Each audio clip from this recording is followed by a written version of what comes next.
Hello, I'm Daniel Foyer, and this video is about body language. But the first thing you need to know is that body language comes in two different forms. The first kind of body language is cultural, is what we've learned during our lives, is acquired body language. And this is things like crossing our arms or crossing our legs, this sort of thing. And while they can be very important to know what sort of signals you're giving out to other people, when you're trying to read others, it's very risky because these signals can have different meanings. To cross your arms could mean that you're sceptical, but it could also mean that you're cold or that you're just more comfortable in that position.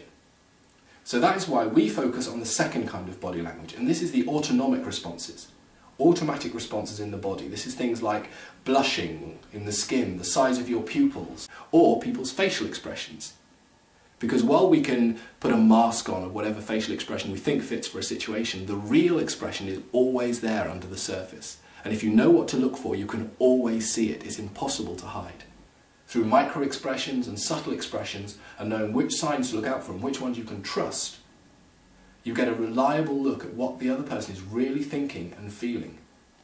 In interviews, in negotiations, in pretty much any business or personal situation, when you've got a real read, a reliable read on what the other person is feeling, you get an insight into their thought processes. It's invaluable.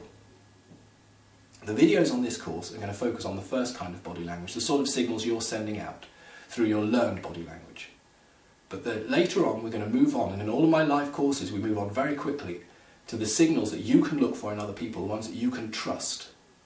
The sort of techniques that give you a reliable way to detect lies, to detect dishonesty, but also just to see the other person's real responses, to be able to really read other people. I hope you enjoy these videos. And if you want to get a quick look at lie detection, which is my speciality, you can download the video, enter your email address into the box, and you can download my video on lie detection. It's about 30 minutes.